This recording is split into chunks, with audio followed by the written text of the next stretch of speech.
या नमस्ते चारू जी। या प्रार्थना नमस्ते। बोलेंगे जी। ओम सहना भवतु सहनौ भुनक्तु सह वीर्यं करवावहै तेजस्विनावधीतमस्तु मा विद्विषावहै। ओम शांति शांति शांति।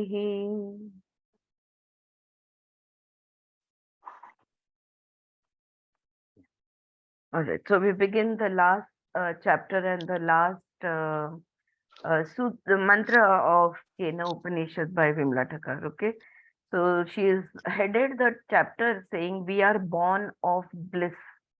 हमारा अस्तित्व में आना ही एक आनंद की स्थिति में से होता है, मतलब एक उन्मनी अवस्था में हम आते हैं। तो यहाँ पे मंत्र दिया है, यह एतानम एवं वेद उपहत्य पाम पापमानम अनन्ते स्वर्गे जेय लोके प्रतितिष्ठति प्रतितिष्ठति। Okay, revelation stabilizes through non-decideful living at all levels. One who yah etanam eva veda. One who understands etanam. The word etanam refers to tapa, dhamma, karma, vedah and satyam as ayatanam. अब ये जो आयातनम जो word है ना, इसमें ये सब आ गया, तप, दम, कर्म, वेद और सत्य. It is a reference to the previous mantra and to the person who understands the stabilizing effect of tapa, dhamma and karma. A person who understands that the comprehensive perspective of the wholeness of life communicated by the Vedas and the non-decideful way of living are necessary for the establishment, crystallization or stabilization of the transformation that takes place with that flash of lightning, with that flash of revelation. तो यहाँ पे इस मंत्र में आगे के मंत्र को रेफर करते हुए वो यहाँ पे आयातानम कहते हैं. आयातानम यानी जो जो तप, दम, कर्म, वेद, सत्य, जब ये हो जाता है और इसको इनके माध्यम से यानी तप, दम, कर्म के माध्यम से जब वो साक्षात्कार या जो भी वो ब्रह्म की स्थिति है, वो सजगता की वो उच्च स्थिति है, जब उसको स्थिर किया जाता है, स्टेबिलाइज किया जाता है, जब एक समझ जाता है कि जिंदगी का पूर्णत्व यानी क्या है, कि यहाँ पे कोई मुखवटा नहीं है, कोई खुद को फंसाएंगे ना दूसरे को फंसाएंगे, राइट. जब खुद को ही नहीं फंसाते तो दूसरे को फंसाने की बात नहीं होती. तो जो भी है जैसा है सच में देखेंगे, सत्य में देखेंगे, ये जब डिसाइड होता है और वो जो बदलाव आया, एक बिजली की तरह चमक जाती है और वो बिजली की तरह चमकते हुए वो जो साक्षात्कार हुआ है आत्मा का, तो ये जो बात है, इसको वो जो ब्रह्म ने खुद को दिखाया है, इसको हमेशा के लिए कैसे हम धरे रखें, कैसे हम स्टेबलाइज करें, क्रिस्टलाइज करें या स्टेबलाइज या एस्टैब्लिश करें. हाँ, ये वो मंत्र में कह रहा है, कह रहे हैं. The flash of revelation by itself does not cause the holistic harmonious transformation of the body, the senses, the mind, etc. और अगर हमने ये पढ़ते हुए अगर हमें ऐसा लग रहा है कि भाई एक बार वो वननेस का एक्सपीरियंस हो जाए तो उसके बाद तो जिंदगी पूरी तरह बदल जाएगी, ऐसा नहीं होता. कुछ समय बाद भूल जाओगे. हम्म, फिर वापस से वही पुरानी आदत से मजबूर कंडीशन जिंदगी जीने लगेंगे. तो वो जो अनुभव हुआ है उसका ट्रांसफॉर्मेशन होने के लिए शरीर, मन, इंद्रिय, इसमें बदलाव लाने के लिए उसका टिकना जरूरी है. एक बार मेडिटेशन कर लिया, एक्सपीरियंस अच्छा हो गया, बहुत शांत बहुत हो गया, बस अभी हो गया, इसके बाद में कभी नहीं करेंगे तो चलेगा, ऐसा नहीं है. Alright. According to the Upanishads, the revelation, the understanding takes place, occurs, happens as a flash, but for that flash to be stabilized as an energy of awareness in the body, the brain and the mind, it requires तप दम कर्म सत्यम। तो वो ब्रह्मन जो है, वो ब्रह्मन का जो अनुभव है, वो साक्षात्कार है, वो जो सत्य ने खुद को अपने आप को दिखाया है, अगर उसको हम हमेशा के लिए हमारे सजगता में रखना चाहते हैं, तो फिर हमें तप दम कर्म सत्य इसका आधार लेना ही होगा।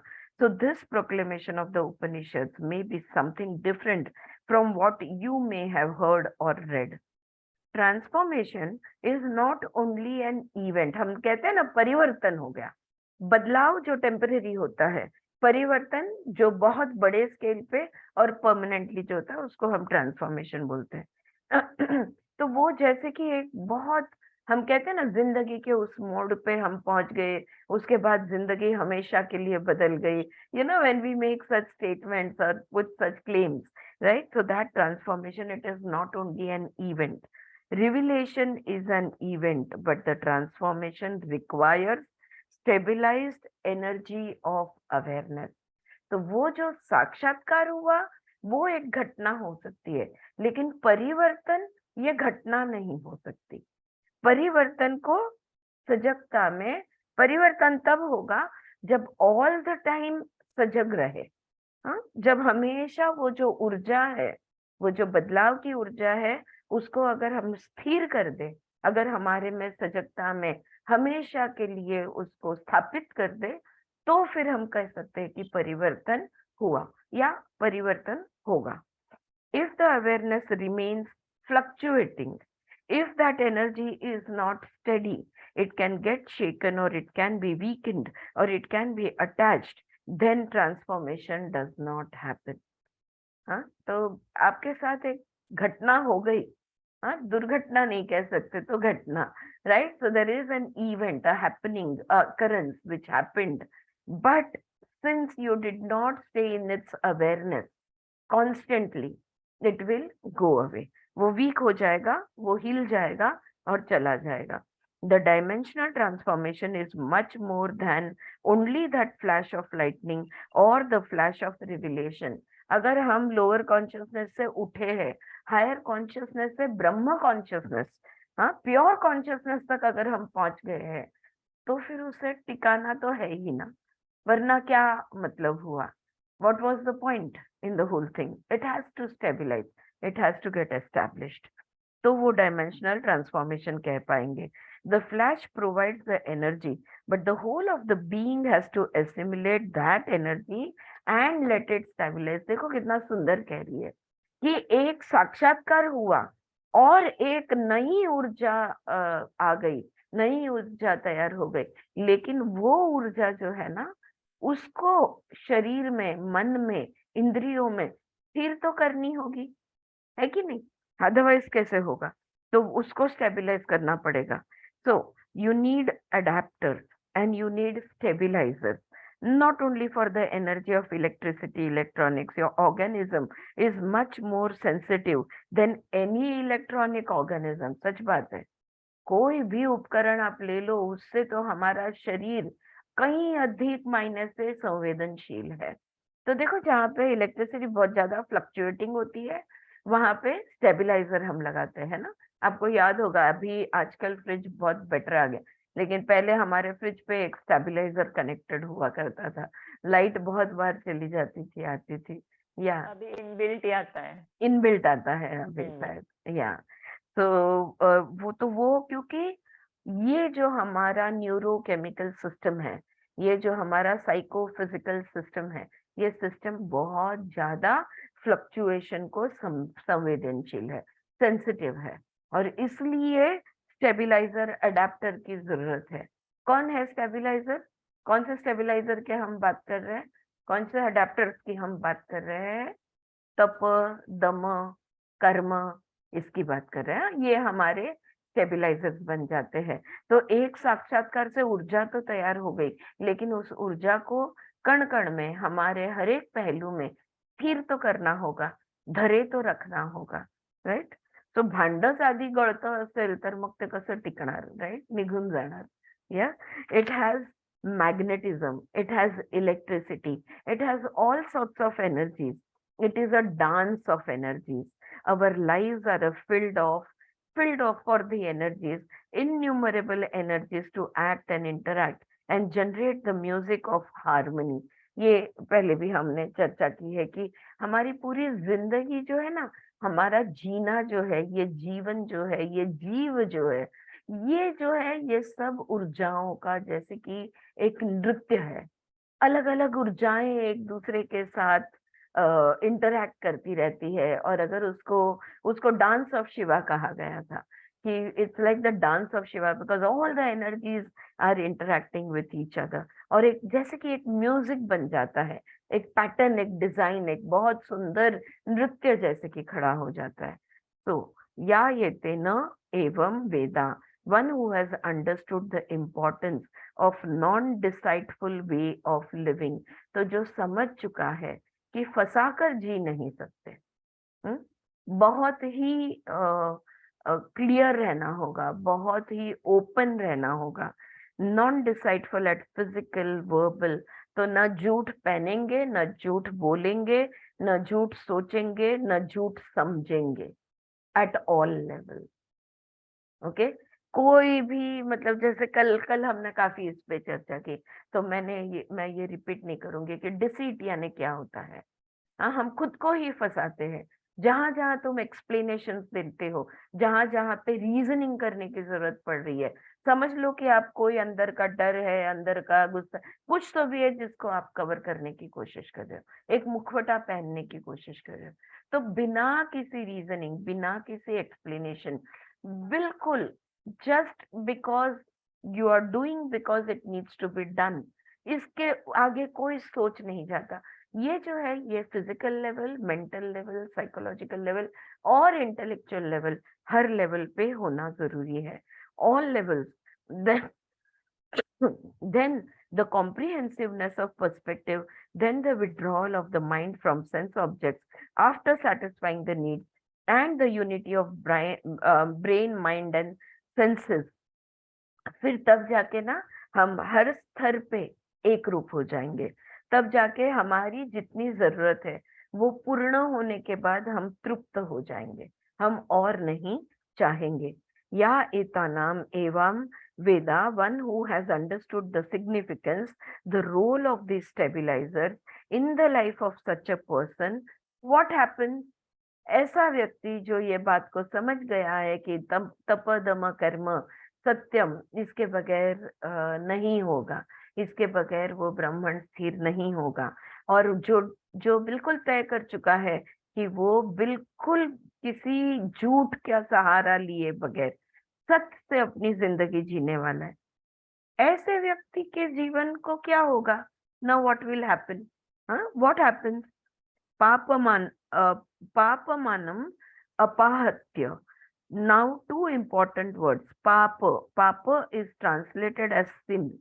Papam, punyam, virtue and vice, or virtue and sin. That is the usual interpretation and the translation of the word. And the word sin again is related to the injunctions of organized religion. देखो, हम लोग, हमारे यहाँ पाप पुण्य हम शब्द use करते हैं, लेकिन पाप यानी पुण्य का ऑपोजिट नहीं बनता। Okay, it does not mean sin as we say in English. It is not a virtue or a vice. It's not that way. This is sinful, this is virtuous. नहीं, ये पाप है, ये पुण्य है. The norms, the criteria given by, sanctioned by organized religions, institutionalized religions. That is how the Hindu interpreters interpret the word पाप. तो ये वो मतलब नहीं होता यहाँ पे पाप का। पाप किया आपने, बोलता है ना जैसे हम, कि तुम्हारे हाथ से हत्या हो गई तो बहुत बड़ा पाप किया, वो मतलब से यहाँ नहीं होता। So what is sin in spirituality?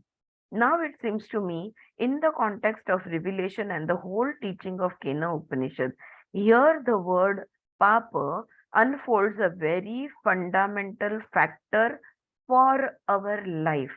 यहाँ पे इस शब्द का इस्तेमाल जो है ऋषि ने लिया है, पाप जो कहा है, पापम जो कहा है, ये हमारे जिंदगी का एक बहुत महत्व का हिस्सा जो है उसके बारे में है। पाप here is a crime against the laws of life. Alright, ये कहीं किसी उनके लेख में मैंने पहले भी पढ़ा था। पाप, जब आप प्रकृति के नियम के खिलाफ जाते हो तो उसे पाप माना जाता है।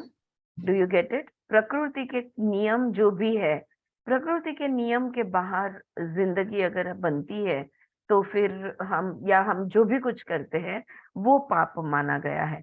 Not rules and regulation. हाँ, मनुष्य ने बनाए हुए नीति नियम के बारे में हम बात नहीं कर रहे। Norms and criteria of traditions, customs, convention और religious commands, because we are dealing with science. तो मान्यताएं या हमारे में तुम्हारे में, वो चीजों के बारे में हम बात नहीं कर रहे। ओके, कि नहीं हम लोग में ये चलता है तुम लोग में वो नहीं चलता, नहीं। वो रीति रिवाज के बारे में हम बात नहीं कर रहे, ट्रेडिशंस कस्टम्स के बारे में हम बात नहीं कर रहे, या तो धार्मिक नियमों के बारे में भी हम बात नहीं कर रहे। यहाँ पे बात हो रही है प्रकृति के नियम पे।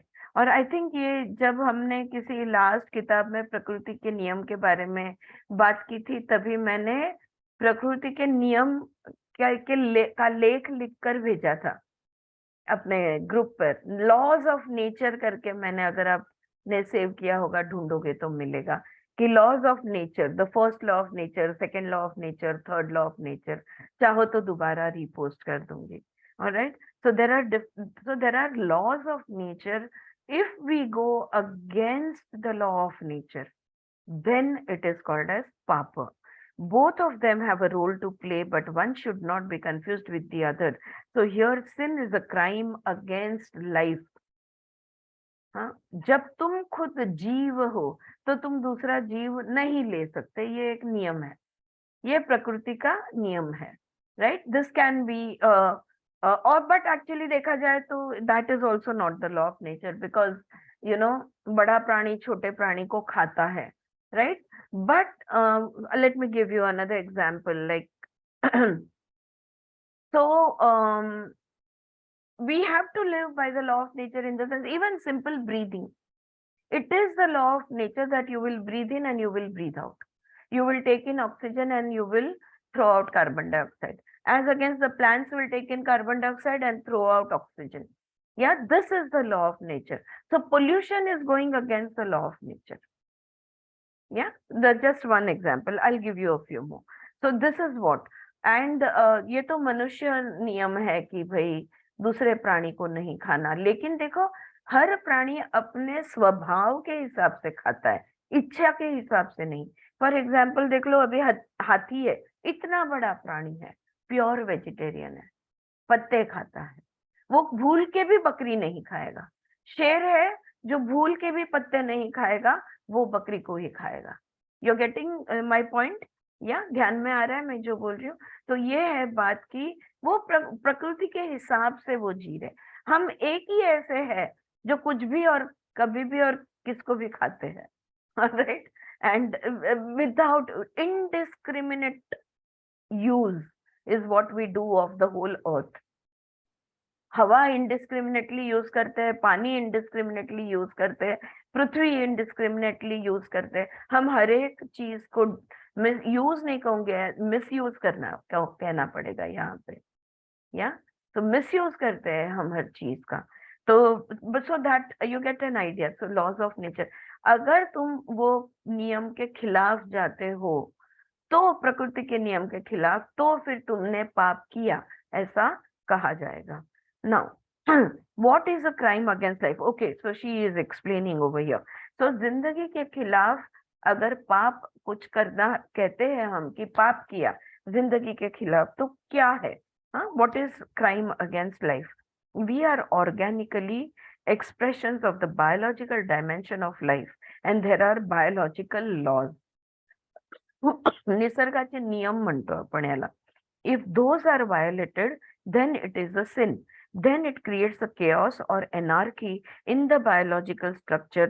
The functioning of the biological instincts, impulses gets impure or imbalanced.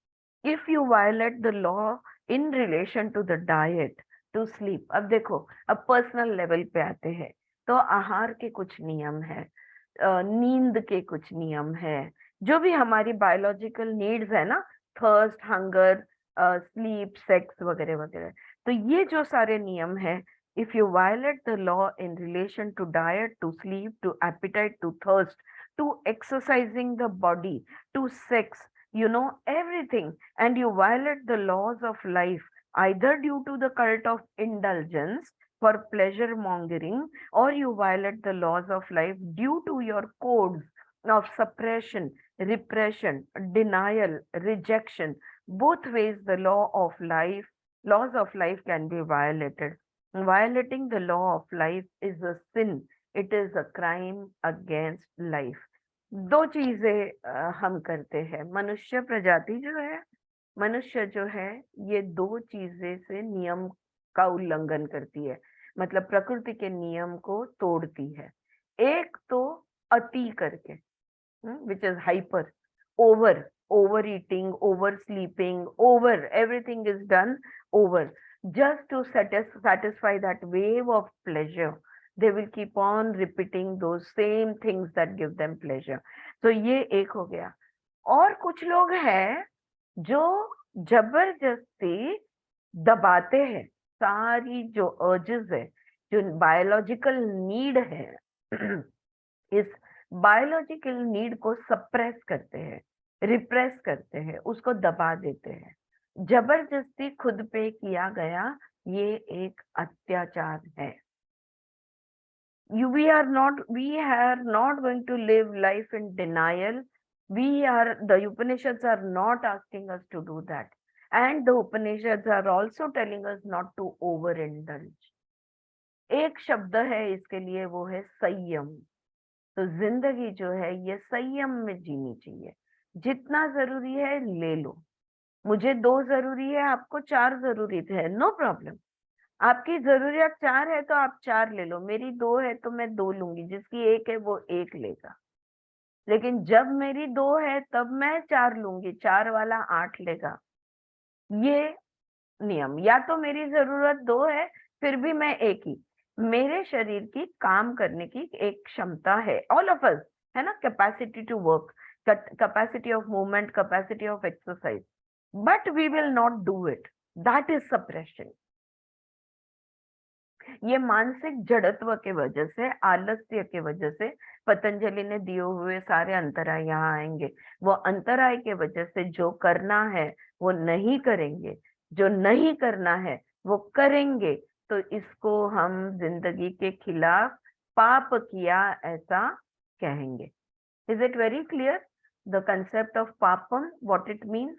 when you don't do what you need to do, and when you do what you don't need to do, then what we are doing is we are creating a crime against life, and it is called as papam. We have to interpret the word in the context of the whole teaching of the Upanishad. अब यहाँ पे ये पूरा उपनिषद जिस मुद्दे को लेके बात कर रहा है, उस मुद्दे के हिसाब से इस शब्द को हमें देखना होगा। The harmonious relationship between the principle of earth, of fire, water, air, and space, those energies, if their harmony is disturbed and violated by our living, then it is a crime against life.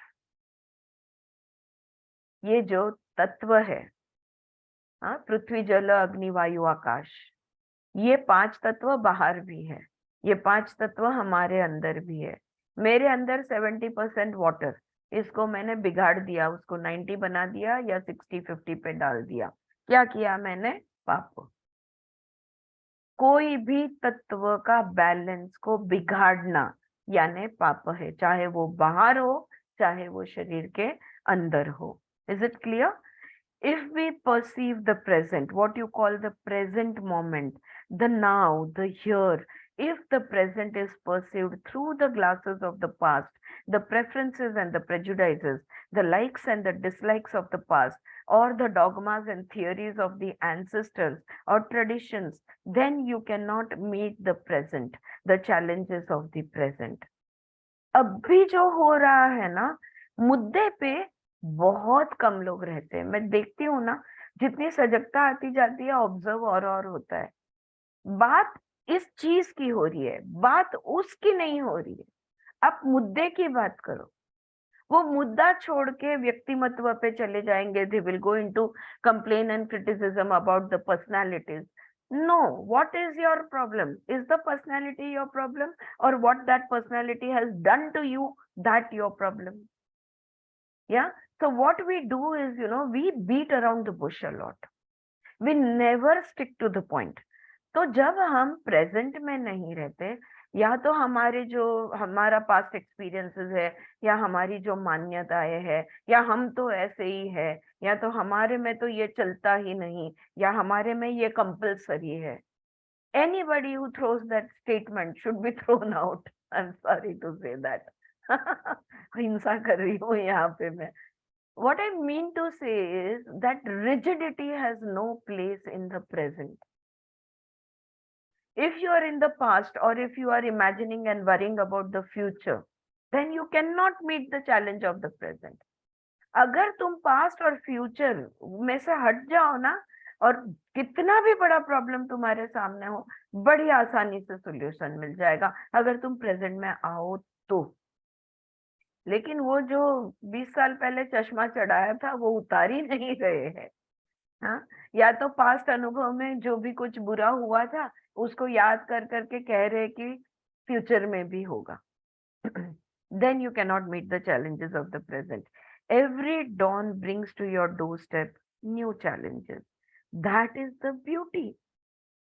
हमने कभी सोचा है यार चलो आज one more day of challenge, और आज फिर से जंग होगी, आज फिर मजा आएगा, आज फिर हम खेलेंगे, आज फिर सामना होगा.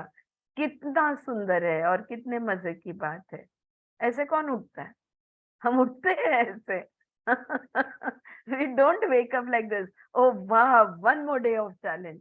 There's going to be a good game. अगर हम चेस वगैरह खेलते हैं, नया डाव चालू होता है, चलो one more chance. Right? We are so happy that और especially सामने जितना टफ ओपोनेंट आ जाए ना, उतना हम और खुश होते हैं कि हार में भी जीत महसूस होती है. पीटी उषा के सामने मैं हारी. क्रिकेटच्या बाबतीत होतं ना असं. कशाचं? क्रिकेटच्या मॅच साठी होतं ना असं. क्रिकेटच्या. असं आपण स्वतःच्या आयुष्याला तोंड द्यायला सकाळी का नाही उठत? Good question asked over here. Every dawn brings to your doorstep new challenges. That is the beauty. It is not a school timetable. लेकिन हम तो सुबह ही स्टार्ट करते हैं टाइम टेबल के हिसाब से. है ना? बस क्रिया क्रिया क्रिया, नो कर्म, all kriya. Life is not a school timetable. It throws up new challenges, and instead of looking at them, meeting them squarely, instead of understanding them, if we get busy measuring them and whether we are adequate enough to meet them or not meet them, we measure ourselves, we measure them using the past as terms of reference for that evaluation, then the dynamism of life is violated. पापम. जिंदगी की ऊर्जा का कत्ल कर दिया, ऐसा मैं कहूंगी. बिकॉज हम खुद को, जो सिचुएशन आई है उसका तोल मोल के बोल करते हैं. हमारा जो खुद का भी हम मेजर करते हैं, उसको भी हम मेजर करते हैं. और ये मेजरमेंट के लिए सिचुएशन कितनी अच्छी है बुरी है ये जानने के लिए हम किस चीज का रेफरेंस लेते हैं? तो कोई तो भी भूतकाल के रेफरेंस से प्रेजेंट में कुछ भी किया जाए वो कैसे होने वाला है? ये हो गया जिंदगी के ऊर्जाओं का उल्लंघन. Life, dynamism of life is violated. We are talking about spirituality. We are now talking about the meditative way of living after the revelation. इस चीज की हमारी बात हो रही है, वो जो साक्षात्कार हुआ है, वो जो वननेस का एक्सपीरियंस. इट कैन फ्रेंड्स, वो गौतम बुद्ध और इन लोगों की तरह, बड़े बड़े लोगों की तरह वैसा ही होना जरूरी नहीं है. मैंने भी ये अनुभव किया है. कभी कभी मेडिटेटिव स्टेट में हम चले जाते हैं, बिल्कुल वननेस का एक्सपीरियंस हो जाता है. फिर वो वननेस का एक्सपीरियंस टिक के क्यों नहीं रहता? It has to sustain. तो यहाँ पे बात हो रही है आध्यात्म की, आत्मिक. समाधि की अवस्था में असाक्षात्कार हो जाने के बाद उसी स्थिति में स्थिर कैसे लेना। ओके, साक्षात्कार समाधि के बगैर नहीं होता, right. So how to sustain that meditative state of living after the revelation, what is the culmination now. तो अब वो हो गया, अब उसको टिकाया, उसका अंत कैसे होगा, द कल्मिनेशन या पूर्णत्व पे वो कैसे जाएगा। The culmination is these crimes against life which have created impurities in our being, which have resulted in the various imbalances that we are not aware of, conscious of. The Rishi, the teacher says, a person who has understood the previous mantra, the impurities in him, his being due to the past crimes, gets washed away.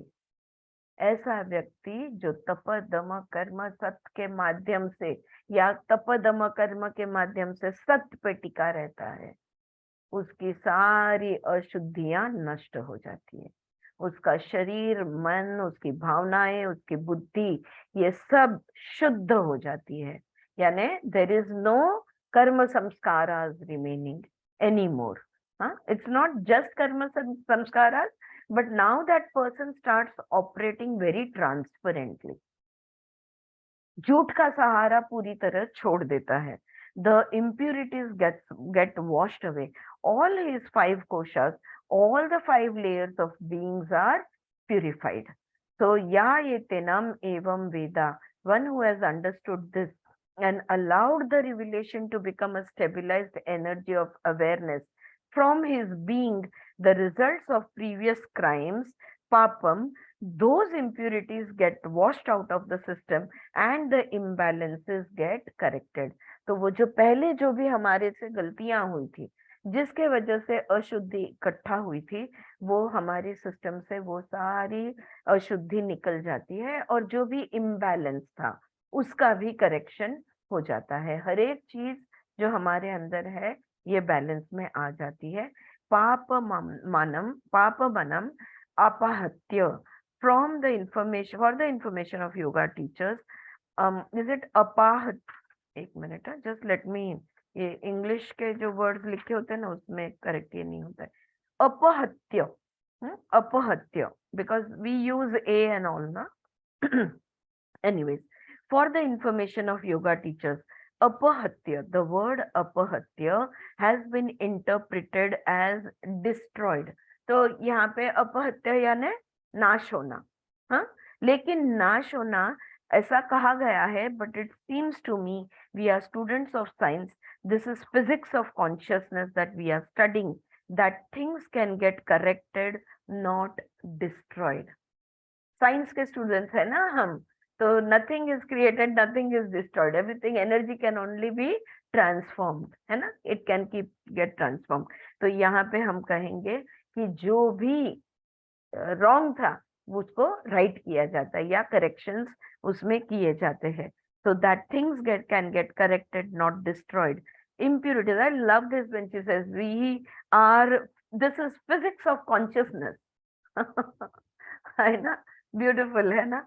so that things get corrected, not destroyed. Impurities can be washed out as you wash out the toxins of your blood stream. जैसे हम दवाई लेते हैं और खून में अगर कोई टॉक्सिन्स आ गए हैं तो कैसे उसको वो खून शुद्ध करते हैं, क्लीन किया जाता है, बस उसी तरह से यहाँ पे शुद्धि होती है। You do not have to sprinkle purity, you do not have to graft up your way of life, that's not possible, है ना।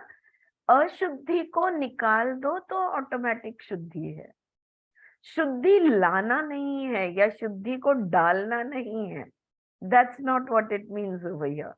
Over here, अशुद्धि को निकाल दो तो शुद्ध ही है, because that's how we already are, right? So, please do see this with me, that that's not impossible. Sorry, that's not possible. Apahatya papa manam implies, does it not, that the previous incorrect ways of life get corrected, imbalances get balanced, and impurities get washed out. because the stabilization is taking place. Do please see this with me, right? क्योंकि स्थिरता आ रही है ना, वो स्थिरता आने के वजह से अशुद्धि निकल जाती है, जो गलत है वो सही कर देते हैं, जो इम्बैलेंस में है उसको बैलेंस में ले आते हैं। तो पाप ये शब्द देखने के बाद अब और एक शब्द है आगे, अनंते स्वर्गे, यहाँ पे शब्द लिया है। So the concept of Swarga in spirituality, the revelation and the energy generated by the revelation, the energy of awareness has been stabilized through Satyam, through Tapa, through Dhamma, through Karma, etc. Apahatye Papa Manam, so the impurities are washed out and imbalances are corrected. Then what is the result? अभी ये सारी impurities निकल गई, शुद्धि हो गई, imbalance निकल गया, बैलेंस में आ गए। वो जो ब्राह्मण का अनुभव था उसको सजगते के साथ हमने स्थिर कर दिया। ये सब करने के बाद अब क्या होने वाला है? Then what is the result? अनंते स्वर्गे। क्या रिजल्ट आएगा? अनंते स्वर्गे। ये यहाँ पे मंत्र में बोला गया है। Again, we have come to the crucial word, because these words are interpreted by Hindus in relation to the Hindu religious term, Hindu mythology, etc. The austerity of the scientific content does not get communicated. स्वर्गे अनंते, which is boundless. अनंत किसको कहते हैं? जो अनंत है वो boundless, limitless. Okay, bound which is boundless, limitless, that is easy. अनंत तो हम समझ गए, अनंत अनएंडिंग, कभी ना खत्म होने वाला। But what do you do with the word स्वर्गे?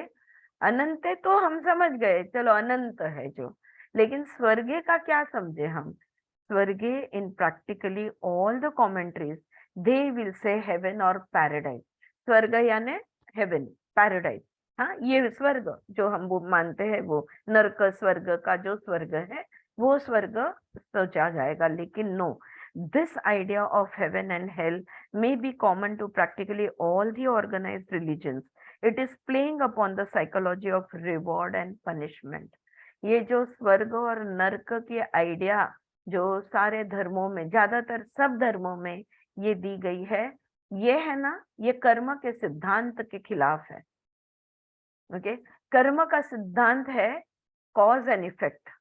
और यहाँ पे जब हम स्वर्ग और नरक की बात कर रहे हैं तो this is the psychology of reward and punishment. तुमने अच्छा किया, ये लो तुम्हें रिवॉर्ड, तुमने बुरा किया, ये तुम्हारा पनिशमेंट। और हमारे यहाँ जब पाप पुण्य कोई जगह नहीं है तो फिर स्वर्ग और नरक को कहाँ से जगह आएगी? राइट? तो इट इज, तो ये तो बस मानसिकता का खेल है, लोगों पे एक मानसिक खेल किया जाता है, which is useful as a civic incentive, ताकि लोग है ना सीधे चले। हाँ, लेकिन लोगों को भी छड़ी लागे चमचम नहीं होता तब तक सीधे नहीं चलते। तो this is the civic incentive, but it has no value in spirituality. लेकिन आध्यात्म में इसकी कोई जगह नहीं है। Here, as you and me, we are studying it, it seems to me that the word स्वर्गे is not at all referring to the concept of heaven. यहाँ पे जो शब्द है स्वर्गे का इस्तेमाल जो किया गया है, ये स्वर्ग को के बारे में बिल्कुल नहीं है। और the Rishi is not offering you the reward. और ऋषि ये नहीं कह रहे कि बस अभी तुमने ब्राह्मण को स्थिर कर दिया, तप दम कर्म कर रहे हो तो ये लो, ये तुम्हारा स्वर्ग, ये तुम्हारा रिवॉर्ड मिलेगा, अवार्ड तुमको दिया जा रहा है। ये बोल ही नहीं सकते वो, right? So he is not offering you the reward, he is not tempting you, persuading you, coaxing you, pressurizing you for that stabilization through offering the reward that you will go to heaven or that you will be in paradise. जब ऋषि सिर्फ दिशा दिखाने का काम करते हैं, खुद देखो, ऐसा वो कहने वाले ऋषि अचानक से अगर तुमने ये किया ना तो तुम्हें स्वर्ग प्राप्ति होगी, वो क्यों गाजर दिखाने लगे? Why would they do that? है ना? यहाँ पे कोई प्रेशराइज करने या कोई रिवॉर्ड्स देने नहीं बैठा है कोई। That seems so immature, childish. ये तो कितना बचपना है ये। It does not go with the seriousness of the subject. और ब्राह्मण की बात कर रहे हैं, इतना गूढ़ है ये विषय, इतना सीरियस है ये विषय। तो यहाँ पे स्वर्गीय मतलब तुम्हें स्वर्ग प्राप्ति होगी, इसका कोई सवाल नहीं उठता। सो व्हाट डज स्वर्गे लोके, that what does that mean?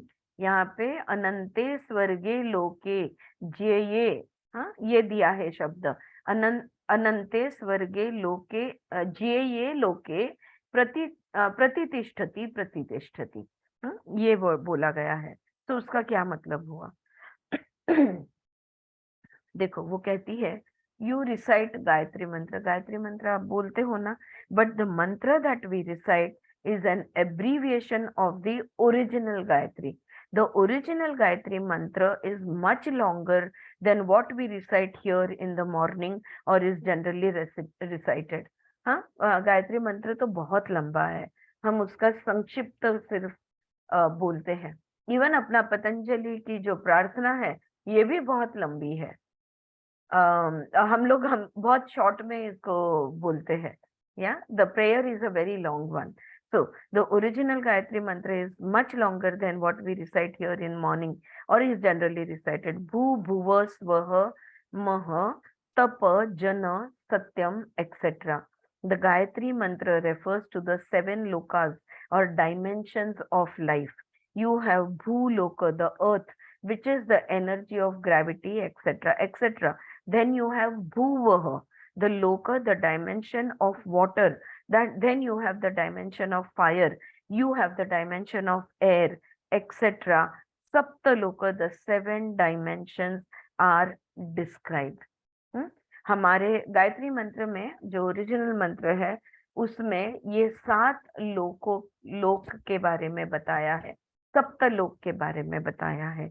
एक बनता है भूलोक जो पृथ्वी तत्व है, फिर भूवह, तो भूवह जो है ये जल तत्व है, राइट, और उसके बाद में अग्नि वगैरह वगैरह, ऐसे 7 लोक बताए गए हैं। तो स्वर्ग लोके, the person in whom the energy of awareness is thus stabilized gets transported holistically into the dimension where there is no misery and no suffering. तो ये जो लोक है, स्वर्ग नामक जो लोक है, वो ऐसा लोक है जहां पे कोई दुख दर्द बिल्कुल नहीं है। वो लोक जहां पे कोई पेन मिजरी नहीं है, हाँ, कोई सफरिंग नहीं है। भू भुवः स्वः, that is suffering in physical, psychological in the bhulok, in the orbit of the earth, and also the bhuvar loka, which still has the vibrations of the people living on the earth, the psychic vibrations. Perhaps your modern physics will tell you how many miles is the orbit of the earth, and once you cross the orbit of the earth, how the weightlessness affects the cerebral organ condition etc etc.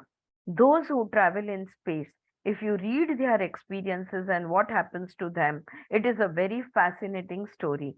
The space traveling through the rocket right from 1966 onwards वगैरह वगैरह। Alright, तो कहने की बात ये है कि भूलोक जो है, जहाँ भू भूव स्वः, there is suffering in physical psychological in the भूलोक। तो ये भूलोक में मानसिक दुख, शारीरिक दुख ये होता है, लेकिन जैसे जैसे आगे के लोक में हम उभरते जाते हैं वहां पे ये दुख दुख सफरिंग ये खत्म होते जाता है और स्वर्ग लोक में हल्के होते जाते हैं। जैसे कि पृथ्वी पे गुरुत्वाकर्षण के वजह से हम लोग जमीन पे है, लेकिन जैसे जैसे हम ऊंचाई पे जाएंगे हल्कापन आते जाता है। और वो यहाँ पे उदाहरण दी है कि पृथ्वी को चीर के बाहर निकलते हैं जहाँ पे ग्रेविटी ही बिल्कुल नहीं है, राइट। तो वहां पे कैसे महसूस होता है ये हम जो एस्ट्रोनॉट्स है इनके अनुभव से हम पढ़ सकते हैं। सो एनीवे मुद्दे पे आते हैं। सो स्वर्ग लोके the person gets transported into a dimension, ऐसे लोक में वो परिवर्तित हो जाता है जब ब्रह्मण स्थिर हो जाता है आत्म साक्षात्कार में, तपदम कर्म से जब स्थिरता आ जाती है, ऐसा व्यक्ति अभी यही है, कहीं गया नहीं है इधर उधर, राइट, लेकिन उसका जीने का जो डायमेंशन है, उसका जीने का स्तर है, ये स्वर्ग लोकों का स्तर बन जाता है। यानी क्या, कोई दुख नहीं होता उसको. He gets transported into a dimension where all the misery and suffering has come to an end. सारे दुख दर्दों का जीते जी यहीं पे, इसी जगह पे वो मुक्त है, वो दुख दर्द से पूरी तरह मुक्त हो जाता है. It is a dimension of bliss. तो ये जो डायमेंशन है, यहाँ पे परमानंद की स्थिति में वो जीने लगता है. हाँ, ब्लिस यानी परमानंद. So mythologically speaking, when you are in the heaven or paradise, they say there is no illness, there is no sickness, there is no suffering, there is only enjoying. है ना, हमको इंद्र दिखाते हैं स्वर्ग लोक में बड़े मजे कर रहे हैं, बस खाओ पियो ऐश करो, बस वहां पे कोई रोना धोना दुख दर्द नहीं है. But they put it in a very gross terms. You have wine and wealth and women there, and all the sensual pleasures and the satiation of pleasure never takes place. So constantly you are enjoying. You know they make it very gross. तो हम वो सब बोलते हैं ना कि वहां पे तो चाहिए उतना पी लो और मेनका उर्वशी ये वो, तो वो बहुत गलत उसका एक्सप्रेशन है. All right, that's not how it is. It is a dimension where there is no suffering. You live in a permanent state of joy. परम आनंद में जहां जियो उसको स्वर्ग कहते हैं. But the indication here is the suffering has ended. क्लेश मुक्ति कैवल्यम. यहाँ पे स्वर्ग लोके जो कहा है यहाँ पे ऋषि ने, तो वो कहना चाहते हैं क्लेश मुक्ति कैवल्यम. ये स्थिति में इंसान पहुंच जाता है. अविद्या, अस्मिता, राग, द्वेष, अभिनिवेश, पंच क्लेशः, there you begin and क्लेश निवृत्ति Kaivalyam. that is the end. पंच क्लेश से शुरुआत हुई थी, क्लेश निवृत्ति कैवल्यम, कैवल्य तक पहुंच गए. द गुणाज आर प्रति प्रसव शून्य. सो प्रति प्रसव शून्य, सो जो त्रिगुण है ना, इनका प्रति प्रसव होता है. They get reverse and enter into a state of zero. हाँ, त्रिगुण जो गतिशील होते हैं, they get reversed and they enter a state of zero. The gunas are prati prasav shunya, so transported to a dimension of consciousness which has the bliss of non-duality. सिर्फ अद्वैत में, जहां भी द्वंद नहीं है, दो है तो क्लेश है, एक ही है तो परमानंद है. All right, so which has the bliss of non-duality and therefore suffering has ended. द्वैत खत्म हो गया है, इसलिए दुख का अंत आ गया है. अनंते स्वर्गे लोगे जेय प्रतितिष्ठति प्रतितिष्ठति. अनंत स्वर्ग लोके जेय. अब ये जेय शब्द है, जेय यानी the highest. There is nothing higher than this, says the teacher to the student. अगर तुम जीते जी तुम स्वर्ग यानी शून्य, दुख शून्य, इस परमानंद की स्थिति में तुम्हें प्राप्त हो जाए, तो इससे बड़ी ऊंचाई की, इससे ऊंचा और क्या हो सकता है, इससे बढ़कर और क्या हो सकता है, ये गुरु शिष्य को कह रहे हैं. Now the liberated one is rooted in the highest. Okay, that is the highest where the human being can reach the highest dimension. परमानंद की, सच्चिदानंद परमानंद की जो स्थिति है, इससे बढ़कर कुछ नहीं होता. Stabilisation of the energy of awareness. The energy of awareness radiates through the being, through the presence, through the moment of living of that person. And as there is the end of psychological suffering and misery, there is a kind of bliss bubbling around in the life of the person. Jye loke pratitishthati pratitishthati. Now the person is rooted. The previous mantra talks about stabilization of energies, and now the last mantra talks about getting grounded in it. वो जो ब्राह्मण की ऊर्जा थी, उसको तपदम कर्म से स्थिर किया, और स्थिर करने के बाद अब उसको ग्राउंड कर डाला, यानी उसको बिठा दिया, उसको एस्टैब्लिश कर दिया. तो ये जो परमानंद की स्थिति है, तो स्वर्ग लोके यानी जहाँ पे कोई दुख दर्द खत्म हो गया, यानी तुम परमानंद में हो, है ना. अगर दुख दर्द नहीं है तो परमानंद, ये स्वाभाविक स्थिति है हमारी. तो वो स्थिति में हम स्थापित हो जाते हैं. अगेन पतंजलि का सूत्र अगर बोलने जाओ तो तदा द्रष्टु स्वरूपेव स्थानम, खुद के स्वरूप में हम स्थिर हो जाएंगे। Psychologically we are rooted in the ego concept. Okay, तो एक्चुअली इस मंत्र की यहाँ पे ये बात क्लियरली खत्म होती है, लेकिन थोड़ा और एक थोड़ा सा उसका ये एक्सप्लेनेशन यहाँ पे दे रही है। Psychologically, we are rooted in the ego concept, the I consciousness, and therefore the circumference of the personality, etc. But here, after the stabilization of awareness and the transportation into a different dimension of non-duality, the person is rooted in the highest dimension possible for the human species to grow into. Perhaps we have not studied the 15th chapter of Gita. I think we studied the 12 chapters, but in the 15th chapter, Urdhva Moolam Madhaha Shakhamashvathe. Do you know that? ऊर्ध्वमूलम् अधःशाखम् अश्वत्थं प्राहुरव्ययम्. Yeah. But can you repeat that clearly one more time? ऊर्ध्वमूलम् अधःशाखम् अश्वत्थं प्राहुरव्ययम्. छन्दांसि यस्य पर्णानि. हाँ, बस। तो वो जो ये जो मंत्र है भगवत गीता का, the tree of life, Gita says has its roots up in the space, ऊर्ध्व मूल। सो जिंदगी का जो मूल है ना, ये ऊर्ध्व दिशा में है, यानी ऊपर की दिशा में है। The roots of the tree of life is not in the soil. जिंदगी के मूल तो ऊपर है। On the material level, the roots are in the consciousness and the branches. On the material level, the roots are in the consciousness and the branches grow downwards. तो ये जो जिंदगी की का जो लाइफ का जो ट्री ऑफ लाइफ है, इसके रूट्स ऊपर है, कॉन्शियसनेस में, सजगता में, राइट। और ये कॉन्शियसनेस में से वो उसके ब्रांचेस जो है वो नीचे की तरफ, उसकी टहनियां कहेंगे या ब्रांचेस जो है ये नीचे की तरफ उगती है। So ऊर्ध्व मूल, I'll just try it my way, मध शाखम अश्वत्थम. ऊर्ध्वमूलम्, because you are breaking the word, because you are Sandhi breaking the word, sandhiyate, right.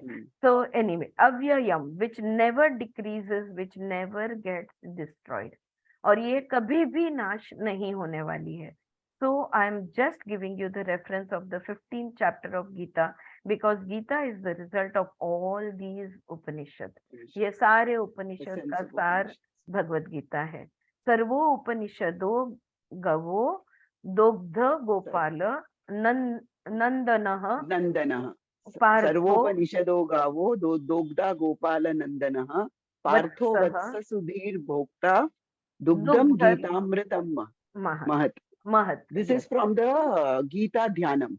Gita Dhyanam. Bhagavad Gita chant करने के पहले we read something called as Gita Dhyanam. Dhyanam. Okay. So, and that's a very beautiful meaning आहे त्याचा. Okay.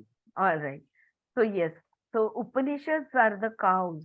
यहाँ पे कहा है, and Krishna Vasudev is milking the cows for his dear friend Arjuna, and the milk of the Upanishad is Gita. बहुत सुंदर उसका मतलब यहाँ पे बता रही है कि उपनिषद जैसे कि गाय है और कृष्ण जो है वो उसका दूध निकाल रहे हैं अपने मित्र अर्जुन के लिए, और वो दूध जो है उपनिषद का वो है भगवत गीता। बहुत सुंदर है। All these Indian people, ancient Indians, were very poetic. Their communication of truth was never prosaic, not propagation of theories. They would always clothe it in the upsurge of poetic, musical terminology. है ना, ऐसे सिर्फ theoretical लिख के बोल के नहीं रखा, उसको बहुत सुंदर काव्य में बनाया हर चीज के, हर बात को। So या येतनाम एवं वेदा अभ्यत्यम. Wait, let me just go back to the original Sanskrit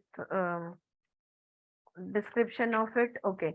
यह एतनम एवं वेद अपहत्य पापमानम अनंते स्वर्गे लोके प्रतिष्ठति.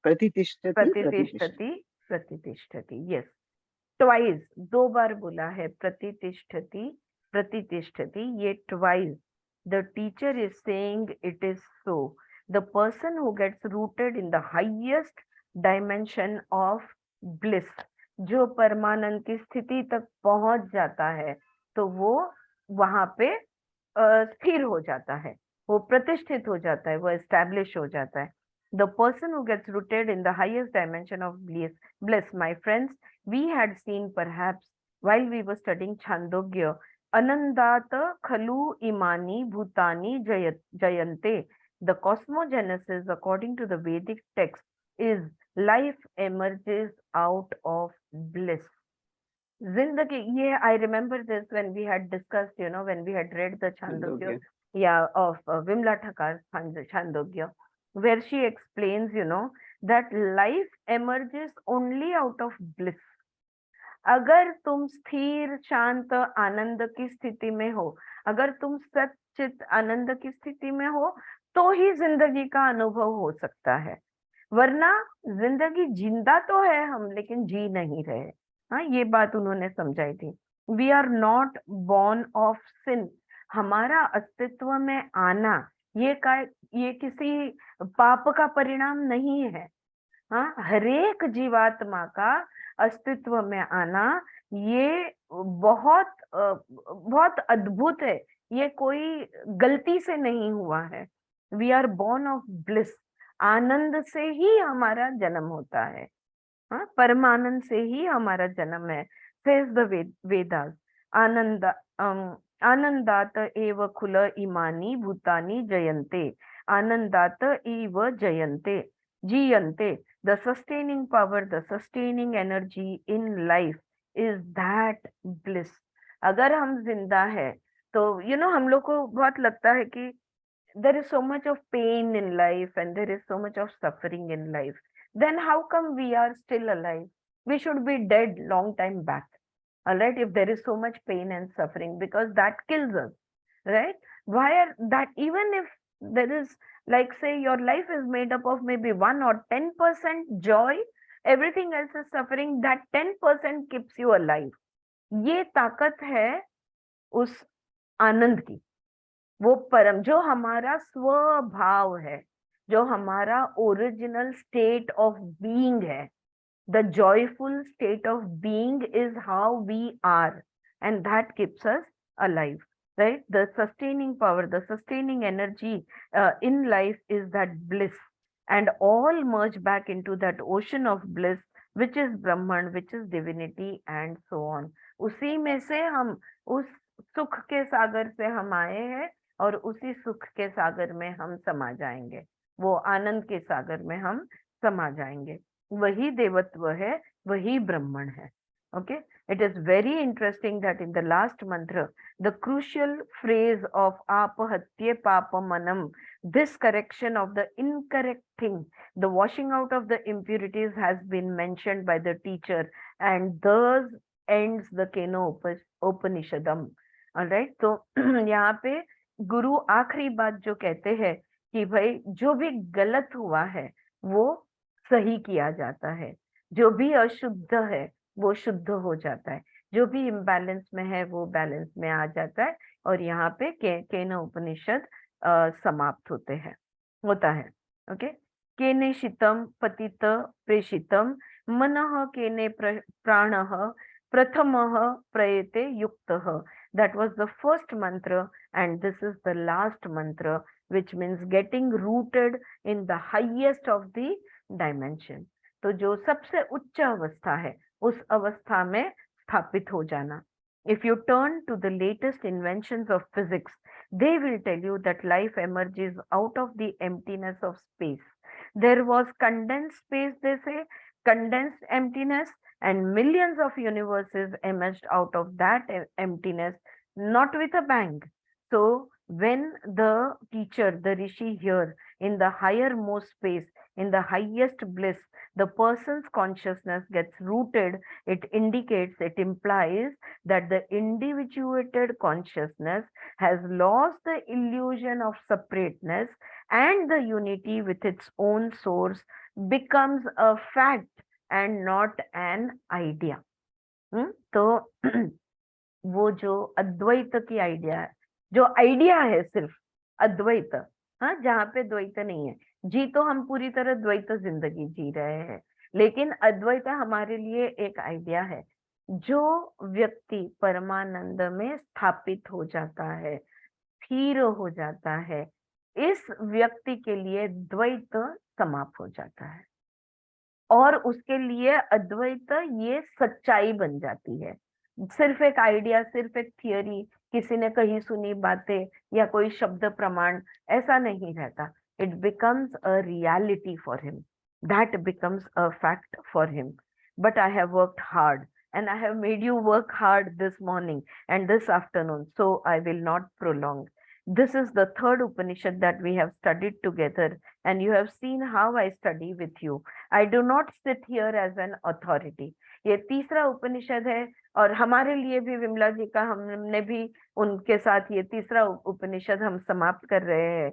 और वो कह रही है कि मैं यहाँ पे कोई अधिकार से नहीं बैठी हूँ कि भाई ये शास्त्रों की मैं अधिकार, मेरे पास अधिकार है, मैं कोई अधिकार से नहीं बैठी हूँ। I have never related to myself with you as a guru. मैंने कभी तुम्हारा गुरु हूं मैं ऐसा कभी नहीं समझा है। Yes, there is a teacher in a certain way. हाँ, शिक्षक है, सिखाना है, but you give me the Joy of this collective sharing and studying. लेकिन ये एक साथ बैठ के अभ्यास करने का जो आनंद तुम मुझे दे रहे हो, वी स्टडीड टुगेदर, हम साथ में पढ़े। And when I study with you and I look at the word and I communicate it's meaning, I am learning. Okay, तो जब मैं ये शब्द को पढ़ती हूँ और उसका अर्थ तुम्हें बताती हूँ, तो वो तुमसे अधिक मुझे समझता है। I think this applies to you very well. 100%, 110%. I've said this so often, because it's a living fact for me. All right, because I gain the most out of all our readings, is what I've always said. I don't know whether you can see it, because it reveals new nuances of which there was no cognition before. The cognition comes only in the interaction, through the communication, through the sharing. A teacher becomes conscious of many nuances. तो जब सिखाते हैं ना, कोई कोई मुद्दे तो ध्यान में भी नहीं आए, कोई कोई पहलू भी दिखे नहीं होते जब खुद ने पढ़ा होता है, लेकिन जब वो हम समझाने की कोशिश करते हैं या बताने की कोशिश करते हैं, तो वो छोटी छोटी चीजें और उसके कई पहलू हमारे ध्यान में आता है। So you have given me the joy. We have studied 3 Upanishads together, and I am very grateful to all of you who come from different countries, live in this primitive place in many inconveniences. The basic needs or the facilities may not be there, but you persistently come. That shows your sustained seriousness and the urge to learn and study. May you be blessed with the sustained seriousness of inquiry, with the urge to arrive at the unity of all the 5 layers of your life, and may you have the glimpses of that bliss in which your friend lives. तो वो जो परमानंद का मैं जो अनुभव करती हूँ, वही अनुभव तुम्हारा बने। यहाँ पे वो अपने स्टूडेंट्स को आशीर्वाद दे रही है। It is not a privilege of the few. ये बस वो कुछ लोगों का अधिकार नहीं है, हर एक को इस चीज का अधिकार है। It is the consummation of human growth, and it is within the reach of every human being who has the urge to learn, to discover and to live. जो भी व्यक्ति सीखना चाहता है, ढूंढना चाहता है, जीना चाहता है, ये सारा ज्ञान उसका अधिकार है। हाँ, जो भी व्यक्ति जो भी जानना चाहता हो, उसके लिए ये अधिकार है, कुछ जनों के हाथ में नहीं है। And here she finishes the book, and I will say iti shubham and shubham bhavatu. And before Anju can repeat the last 2 mantras, which will be the final closure, I want to thank you all from the deepest, from the depths of my very heart. I really am very, very grateful. Without your presence, I would never have understood Kena Upanishad. Whatever little understanding that I gained, it is because you were with me. So I'm very, very grateful to you. And I hope to see you with something as fantastic as this. I don't know when we will see. All right. Thank you so much. Thank you also. Thank you also for taking so much of time and interest No, and no. explaining every word. Amazing. Yes, thank you so much, ma'am. Yes. Otherwise, it was impossible for us Yeah, also for to us. understand Yeah, na. Kenosha. Thank you. And Upanishad thanks to पढ़ने के लिए Anju too. अगला जन्म लेना पड़ता होगा ना शैलजा? हाँ, Otherwise to read the नहीं, Upanishad. नहीं, ये जन्म में तो thanks to Ma'am, Anju also giving so much No, of no, inputs nothing. and No thanks. explaining No, so many no. things. No, yes, yes. We are all ma'am Vimala grateful. ताईचा photo आहे का? विमलाताईंचा photo तुला Google वर बघायला मिळेल. Chrome. हो, Google वरती आहे. आता आहे. खूपच क्युरियोसिटी आली त्यांना बघायला भेटायची. आणि ह्याच्यात नाहीये, ह्याच्यात त्यांचा फोटो नाहीये. नाही, गुगल वरती मिळेल आणि इव्हन विकिपीडिया मध्ये सगळं इन्फॉर्मेशन आहे. विकिपीडिया मध्ये सगळी इन्फॉर्मेशन आहे. त्यांचा यंग एजचा फोटो, ओल्ड एजचा फोटो, ऑलराईट सगळं तुला बघायला मिळेल. शांती Alright.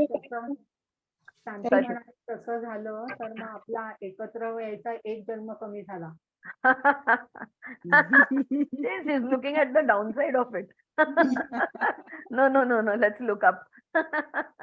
Root, आपले रूट सगळे वर आहे. वर स्वाती. आहे. वर बघूया. ऊर्ध्व We मूल are पदः blessed शाखा to माने. हा, ऊर्ध्व मूल शाखा बघूया आपण. ऊर्ध्व मूलावरती आणि शाखा खाली. So let's look at the ऊर्ध्व मूल. All right, Anju, I'm especially Yeah. thankful to you because I'm No, so bad at all these pronunciations and no. Even I am equally bad. I also No, no. learned it after but going there. फिर भी you could Yeah, really I'm pronounce just it. reading the 4.9 and then the first First one. mantra. Okay, so Anju ji का कहना है कि कोई भी उपनिषद जब पूर्ण होता है तो आखिरी का मंत्र और पहला मंत्र ये पढ़ा जाता है और इसके बाद वो To signify that the learning continues. The That the learning significance of this is हाँ, last मंत्र तो हम पढ़ते ही हैं, right. उसके बाद फर्स्ट मंत्र पढ़ना चाहिए ताकि कि वो खत्म चलता नहीं हुआ रहे, है हाँ, learning, चक्र वो चलता रहे. सर्कल चलता रहे, लर्निंग हमारा जरूर. एंड मनन जो है वो चलता रहे. बिल्कुल. Go ahead. यो वा